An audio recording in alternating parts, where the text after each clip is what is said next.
코로나 사태로 인해 모여 예배 드리지 못한 지 벌써 2개월이 됩니다.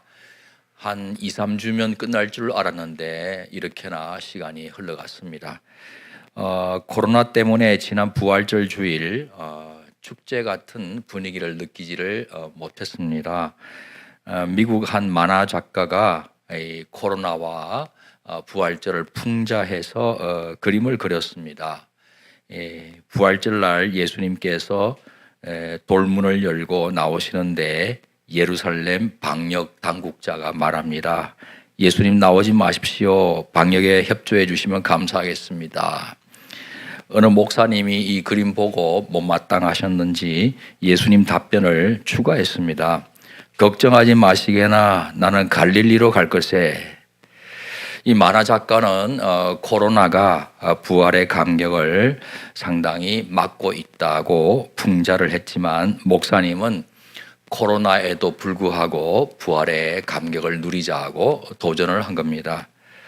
사실 몇 주 전에 화상으로 순장 모임을 했는데 어느 젊은 교구에 요즘 목사님 인터넷 설교하는데 예전하고 달리 좀 딱딱합니다. 경직되어 있습니다. 이야기 하시더라고요. 좀 재밌게 해줬으면 좋겠습니다. 그래서 아마 3D로 예배드리다가 화면만 보고 카메라만 보고 설교하니까 제가 좀 경직된 것 같습니다 하고 답변했는데 어제 그분이 또 나타나셨어요. 목사님 내일 좀 재밌게 해주십시오. 그러니까 오늘 아침에 설교 원고를 바꿨습니다. 요거 넣은 겁니다. 괜찮았어요. 예. 저는 이전처럼 성도님들과 학교에 함께 모여서 예배 드리는 날을 손꼽아 기다리고 있습니다. 그런데 학교는 교육부의 지시를 받는 공공기관입니다. 특히 감염병 확산을 막아야 한다는 이 위중한 때에 학교가 교육부 지시를 무시한 채 외부 기관이라 할 수 있는 우리 교회에 쉽게 개방할 수만도 없을 것입니다. 더욱이 지역 주민들, 이전에도 민원들이 좀 있었지 않습니까? 지역 주민들은 학교나 교회를 통한 집단 감염을 우려하고 있다는 것도 또 학교는 의식하지 않을 수가 없습니다. 우리는 가족처럼 지내온 이 학교의 입장을 충분히 이해해 드려야 할 것입니다. 선하고 지혜로운 결정을 함께 내리기 위해 학교와 긴밀하게 협력해 가겠습니다. 정부는 5월 5일까지를 완화된 사회적 거리 유지 기간으로 시행하고 있습니다. 아마 학생들도 순차적으로 등교를 시키겠다는 신중한 방침을 세우고 있는 걸로 알고 있습니다. 우리 교회는 그래서 5월 10일 주일부터는 일단 학교가 아닌 광성마당 지하 홀씨 교육관에 모여서 예배를 드리려고 합니다. 온라인 예배도 동시에 진행이 됩니다. 방역 수칙을 준수하기 위해 사전에 신청을 이제 받도록 하겠습니다. 홀씨 교육관 수용 인원이 방역 수칙을 준수하기에는 그리 많지를 않습니다. 신청 인원을 파악해서 도무지 어려우면은 예배 횟수를 최대 5번 드리는 것도 고려하고 있습니다. 신청하는 방법은 곧 안내해 올리겠습니다. 또 광고했지만 차세대는 당분간 온라인 예배를 드리게 된다는 점을 깊이 이해해 주시기 바랍니다. 사랑하는 성도 여러분, 코로나 사태 중에도 우리 대한민국은 많은 나라로부터 좋은 의미에서 주목을 받고 있습니다. 우리처럼 하고 싶다면서 도움을 요청해 오는 나라가 적지 않습니다. 코로나로 인해 대한민국이라는 이름이 이렇게나 널리 알려지게 될 줄 몰랐습니다. 국가적으로도 전화위복의 기회가 되기를 바랍니다. 코로나도 빨리 종식될 뿐만 아니라 경제적인 부분도 속히 회복이 되어서 전 세계 앞에 대한민국이 훌륭한 나라로 건강한 나라로 자리를 잡을 수 있기를 기도합니다. 우리들은 사회적 거리 유지하는 것을 계속 힘써야 합니다. 잠시라도 방심하면 싱가포르와 같은 상황이 우리도 생기지 말라는 보장을 못합니다. 다시 또 집단 감염이 될 수도 있기 때문에 조심스럽습니다. 하지만 머지않아 다 함께 모여 마음껏 예배드리는 감격적인 일상을 맞이하게 될 줄 믿습니다. 지난 2개월 동안 제국과 천국이라는 주제 아래 복음서에 나타난 하나님 나라를 살펴보았습니다. 세상은 하나님께 등을 돌렸습니다. 그러나 하나님께서는 세상을 버리지 않으셨습니다. 세상의 영혼들을 구원하실 뿐만 아니라 세상 속에 당신의 나라가 임하기를 원하십니다. 이 땅에 오신 예수님께서도 제자들에게 기도 제목 가르쳐 주셨습니다. 하늘에 계신 우리 아버지여, 이름이 거룩히 여김을 받으시오며 나라가 임하시오며 뜻이 하늘에서 이루어진 것처럼 땅에서도 이루어지이다. 하나님의 나라가 이 땅에 임하는 그것이 하나님의 뜻이 이루어지는 것이니 간절히 기도하라고 부탁을 하셨습니다. 하나님 나라는 하나님께서 통치하시는 나라입니다. 이 땅에 하나님의 통치가 이루어지는 그것이 곧 하나님 나라가 임하는 것입니다. 하나님의 통치가 이루어지려면 하나님의 통치를 받아들이고 그 통치에 순종하는 사람들이 있어야 합니다.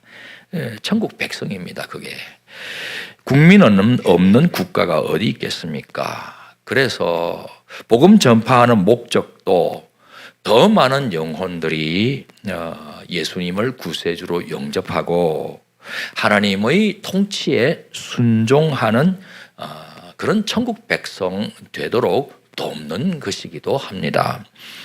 그런데 통치라고 하는 것은 이 권세를 전제하는 용어입니다.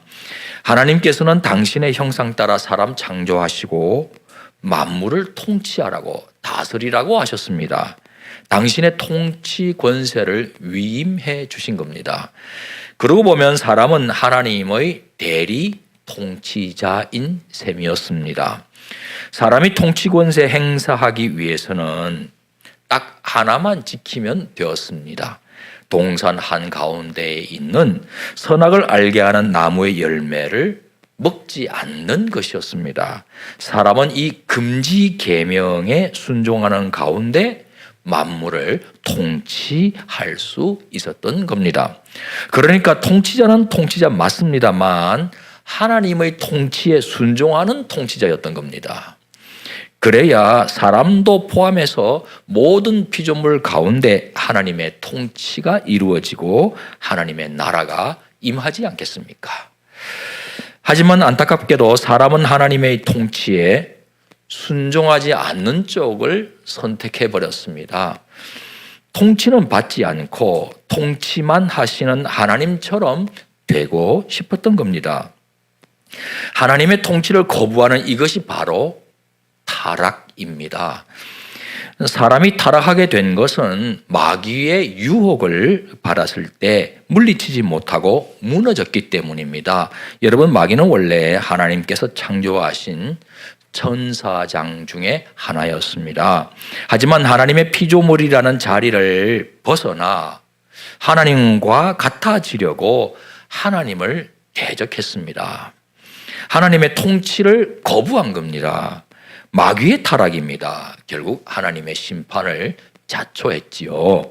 마귀는 다른 천사들도 유혹해서 함께 타락시켰습니다. 여러분, 그 물귀신 작전 마귀가 벌써 한 겁니다. 하나님께서 극진히 사랑하시는 첫사람도 타락시킬 기회를 엿보았습니다. 어느 날 첫사람도 하나님처럼 되고 싶어 한다는 속내를 이 마귀가 간파했습니다. 슬그머니 다가가 사람에게 거짓말했습니다. 하나님께서 선악 알게 하는 나무의 열매를 먹지 못하게 하신 것은 너가 하나님처럼 되지 못하게 막으려고 하는 이기적인 저의가 깔려 있는 것이라고 말입니다. 그리고 그 열매 먹고 하나님처럼 되라고 유혹한 겁니다. 사람은 마귀의 유혹에 무너져 버렸습니다. 통치만 하시는 하나님처럼 되기는커녕 통치 권세마저 마귀에게 빼앗기는 결과가 나타났습니다. 이때부터 마귀는 세상의 임금, 세상의 왕으로 행세하기 시작했습니다. 예수님께서도 인지하고 계셨던 내용입니다. 요한복음 12장 31절 보니 이제 이 세상에 대한 심판이 이르렀으니 이 세상의 임금이 쫓겨나리라. 심판이 임하면 마귀가 권세를 잃어버리고 쫓겨난다. 예수님께서 말씀하셨는데 이 세상 임금이라는 거예요. 현재는 하나님께서 창조하신 세상은 보시기에 참 좋았습니다. 하나님께서는 자연까지도 다스리는 통치의 사명을 사람에게 맡겨주셨지요. 하지만 첫사람과 함께 타락한 인류는 무엇을 했습니까? 다스려야 할 자연을 도리어 신으로 숭배했습니다. 탐욕을 채우기 위해서입니다. 해신, 달신, 별신, 산신, 바다신, 강신, 그리고 거석, 거대한 돌, 거대한 나무, 거목에 깃든 신 등 헤아릴 수도 없는 자연신들에게 복을 빌었습니다. 복을 빌어도 하나님께 빌어야 하지 않았습니까? 그러나 타락한 인간은 누가 참 하나님인지 식별하지도 못했고 무엇이 진리인지 판별하지도 못하는 그런 상태로 떨어져 버린 것입니다. 지금은 또 어떻습니까? 인류의 문명은 과거에 비해 훨씬 더 발달해 있습니다. 그러나 인류의 문명은 인간의 탐욕으로 얼룩져 있기도 합니다. 끝도 보이지 않는 탐욕입니다. 과학 물질 문명을 이룩한 인류는 개발이라는 명분을 내세워 자연 생태계를 파괴해 왔습니다.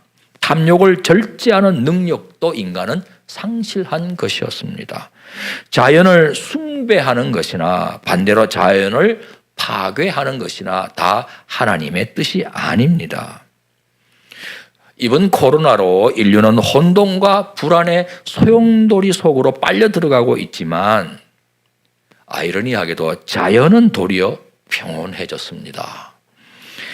여러분, 지구 표면의 진동이 현저하게 줄었다는 것 아닙니까? 이 지진이 줄어들었다는 거예요.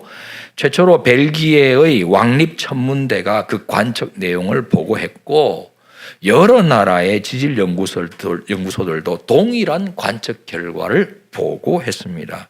사람이 이동하지 않으니까 봉쇄되고 자가 격리하고 통행 금지되고 자동차고 뭐고 뭐 아주 이동이 좀 금지되고 혹은 자제되고 이렇게 되다 보니까 지구가 지진이 없다는 거예요. 숨을 쉰다는 거예요. 이제 좀 편안한 거예요.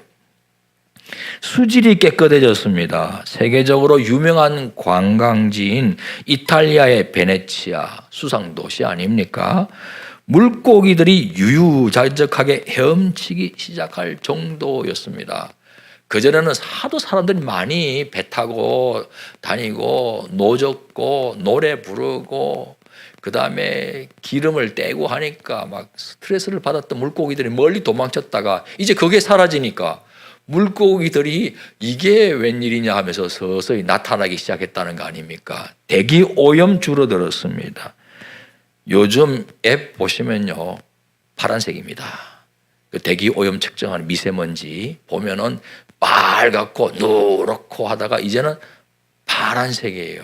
숨 쉬어도 좋아요, 맑아요 이렇게 나옵니다. 중국 공장이 가동을 중단하니 한반도 미세먼지가 확연하게 줄어들었다는 것을 우리가 실감하고 있지 않습니까? 어쩌면 자연은 이번 코로나를 통해 인간에게 경고를 하고 있는지도 모릅니다. 하나님께서 창조하신 자연 그만 괴롭히고 잘 다스려 달라고 말입니다. 또한 하나님께서는 당신의 형상 따라 지음받은 사람은 서로 사랑하기를 원하셨어요. 하나님은 사랑이시기 때문입니다. 인간은 성공 향해 달리죠. 정당한 노력 기울여 성공하고 그 성공으로 다른 사람 사랑하고 섬긴다면 얼마나 귀한 일입니까? 그러나 자신의 탐욕만을 채우려고 질주해서 얻은 성공이라면 어찌 추하지 않겠습니까? 하나님께서는 다른 사람 사랑하지 않고 이용만 하려는 인간이나 다른 나라 존중하지 않고 획책하는 국가를 어찌 기뻐하시겠습니까? 이번에 코로나 한 방으로 딱 한 방이 아닙니까? 탐욕으로 가득한 인간과 국가의 실상이 드러나 버렸습니다. 생존과 미래가 불투명하기 때문에 불안해하는 것 다 이해할 수 있습니다. 그렇다고 다른 사람은 굶어 죽든지 상관없다는 것처럼 끝없이 사재기하는 모습은 추한 겁니다. 그 사재기한 거 다 모아놓으면 물자는 남아 돌아갈 거예요. 그런데 하도 사재기를 많이 하니까 정작 물건이 없어진다는 거 아닙니까? 욕심이죠. 탐욕이 끄지없는 것이죠. 선진 강대국 국민들조차 그 추한 모습 심하면 심했지 결코 덜하지 않았습니다. 미국도 난리죠. 유럽 국가들 난리죠. 일본도 질서 잘 지킨다. 일본도 아비규환이에요. 다 마찬가지였습니다. 국가 지도자는 자국부터 보호하는 것 당연하지요. 하지만 국제적인 신뢰를 무너뜨리고 동맹관계마저 내팽개치는 국제 양아치 같은 지도자도 있지 않습니까? 타락한 인류가 이룩한 물질 문명, 타락한 인류가 건설해온 강대국들의 민낯이 코로나로 고스란히 드러난 것입니다.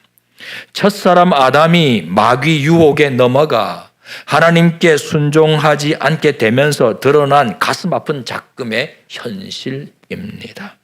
회개하고 예수님 믿어 천국 백성 되기 전에는 결코 해결될 수 없는 인류의 죄성입니다. 예수님은 성부 하나님, 성령 하나님과 함께 세상을 창조하신 성자 하나님이십니다. 히브리서 1장 2절 3절이 예수님에 관해 다음과 같이 말씀하고 있습니다. 함께 읽겠습니다. 그로 말미암아 모든 세계를 지으셨느니라. 이는 하나님의 영광의 광채시요 그 본체의 형상이시라. 예수님은 하나님과 동등이신 본체이십니다. 동시에 예수님은 인간의 육신을 입고 태어나셨습니다. 하나님의 본체이신 예수님은 하나님이 누구신지 보여주신 하나님의 아들이십니다. 천국은 어떤 곳인지 드러내주신 천국의 왕이요 메시아이십니다. 동시에 사람으로 오신 예수님은 천국 백성은 어떤 모습으로 살아가야 하는지 모본이 되어 주셨습니다. 예수님은 요단강에서 세례 받으시고 곧장 광야로 들어가셨어요. 40일 금식하셨어요. 마귀는 굶주린 예수님을 유혹했습니다. 세 가지였습니다. 돌 변화시켜 떡되게 하라. 높은 곳에서 뛰어내려라. 하나님 아들인데 천사가 받아줄 것 아니냐. 세상 임금인 나를 경배하라. 천하만국 영광 주겠다. 예수님께서는 이 마귀 유혹을 물리치셨습니다. 사람은 떡으로만 사는 게 아니라 하나님의 말씀으로 산다. 나는 하나님 시험하지 않겠다. 나는 오직 하나님만 섬기고 경배할 거다. 무슨 뜻입니까? 나는 첫사람 아담과 달리 하나님의 통치를 받겠다. 나는 하나님의 뜻에 전적으로 순종하며 살겠다 였습니다. 예수님은 첫사람 아담과 달리 마귀 유혹에 무너지지 않으셨습니다. 마귀는 예수님의 공생의 마지막에도 베드로를 통해 유혹합니다. 예수님은 불순종한 인류의 죄값 치르기 위해 오신 하나님의 어린 양 희생제물 아니십니까? 예수님께서 고난받고 죽임당할 것이라고 말씀하시자 베드로가 붙들고 항변을 했습니다. 이 항변했다는 헬라어가 에피티마로입니다. 놀랍게도 꾸짖는다는 뜻이에요. 그러니까 이스라엘 나라를 회복시켜 주셔야 할 메시아가 죽으신다니 그게 말이나 되는 소리입니까? 예수님을 꾸짖었다는 뜻입니다. 메시아가 고난받고 희생한다는 예언을 알지 못했던 베드로는 기가 막혀 화가 났던 모양입니다. 하지만 이것은 예수님으로 하여금 하나님의 뜻에 순종하지 말라고 한 거나 다름없습니다. 첫사람 무너뜨린 마귀의 그 유혹과 같습니다. 예수님께서 베드로를 향해 뭐라고 꾸짖으셨습니까? 사탄아 물러나라. 베드로의 항변 속에 마귀의 유혹을 감지하셨던 겁니다. 예수님께서 잡히시던 날 저녁에 베드로는 예수님 체포하러 온 무리 중 한 사람을 향해 칼을 뽑아 내리쳤습니다. 예수님 지키는 호위무사되는 것이 하나님의 뜻인 줄 베드로는 알았던 겁니다. 하지만 예수님께서 뭐라고 말씀하셨습니까? 마태복음 26장 51절에서 54절 함께 읽습니다. 예수와 함께 있던 자 중에 하나가 손을 펴 칼을 빼어 대제사장의 종을 쳐 그 귀를 떨어뜨리니 이에 예수께서 이르시되 내 칼을 도로 칼집에 꽂으라. 칼을 가지는 자는 다 칼로 망하느니라. 너는 내가 내 아버지께 구하여 지금 12군단 더 되는 천사를 보내시게 할 수 없는 줄로 아느냐. 내가 만일 그렇게 하면 이런 일이 있으리라 한 성경이 어떻게 이루어지겠느냐 하시더라.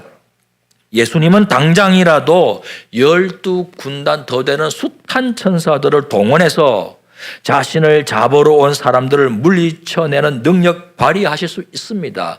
로마 제국 척결할 수 있는 능력 발휘하실 수 있습니다. 하지만 그렇게 되면 인류를 구원하기 위해 희생하라고 하시는 하나님의 뜻에 순종하지 않게 되는 겁니다. 결과적으로 마귀의 유혹에 넘어가는 것입니다. 예수님은 십자가를 선택하셨습니다. 희생제물 되라는 하나님의 뜻에 순종하기로 선택하셨습니다. 하나님의 통치를 그대로 받아들이기로 선택하셨습니다. 예수님은 십자가에서 외치셨습니다. 다 이루었다. 다 이루었다. 온 세상 사람의 죄값 다 치렀다. 첫사람 아담이 실패했던 그 순종도 다 완수했다. 다 이루었다. 하나님께서는 당신의 뜻에 전적으로 순종하신 예수님을 기뻐하셨습니다. 그리고 다시 살아나게 하셨습니다. 예수님은 사탄과 사망 권세 깨치고 무덤에서 부활하셨습니다.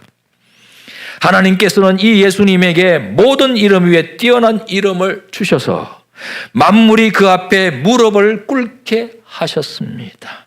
오늘 마태복음이 증언하고 있는 예수님 말씀 보십시오. 마태복음 28장 18절입니다. 예수께서 나와 말씀하여 이르시되 하늘과 땅의 권세, 땅의 모든 권세를 내게 주셨으니 하나님께서 나에게 하늘과 땅의 모든 권세를 주셨다고 말씀하고 있습니다. 첫사람 아담이 하나님께 불순종함으로 말미암아 마귀가 빼앗아갔던 그 통치 권세를 둘째 사람 새 인류의 조상으로 오신 예수 그리스도께서 부활하심으로, 아니 하나님께 순종함으로 되찾아오신 겁니다. 하늘과 땅의 모든 권세를 내가 이제 갖게 되었다.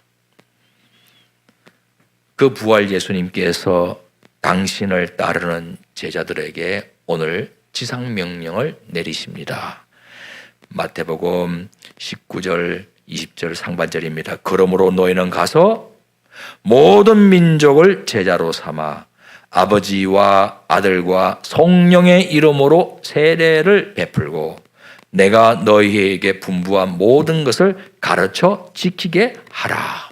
여러분, 세례는요, 예수님 믿어 하나님 용서받고 구원받게 된 하나님의 자녀 되었음을 공개적으로 공표하는 영적 출생 신고식입니다. 동시에 자신의 인생을 통치하는 새 주인은 이제 부활하신 예수님으로 바뀌었다고 공표하는 주인 교체식입니다. 이 때문에 새 주인이신 예수님 그 말씀 그대로 지켜 행함으로써 하나님의 통치에 순종하는 삶까지 나아가야 하는 책임이 그리스도인들에게 생겨난 것입니다. 예수님의 지상 명령 속에 세례 베푸는 것으로 끝나지 않고 굳이 가르쳐 지키게 하라는 내용이 들어가 있는 내용입니다. 가르쳐서 그 계명을 지키게 하라. 예수님 말씀 지키게 하라. 사랑의 계명 지키게 하라. 그 계명을 지키는 동안에 바로 하나님의 통치가 임하는 것이고 천국이 나타나게 되는 것입니다. 예수님께서 지시한 곳에 모여 예수님 뵙고 경배하는 사람들 가운데 아직 의심하는 사람들도 있었습니다. 부활하신 예수님을 대면하고 예배를 드리면서도 의심할 수 있다는 것이 사실 연약한 우리와 같은 모습 아닙니까?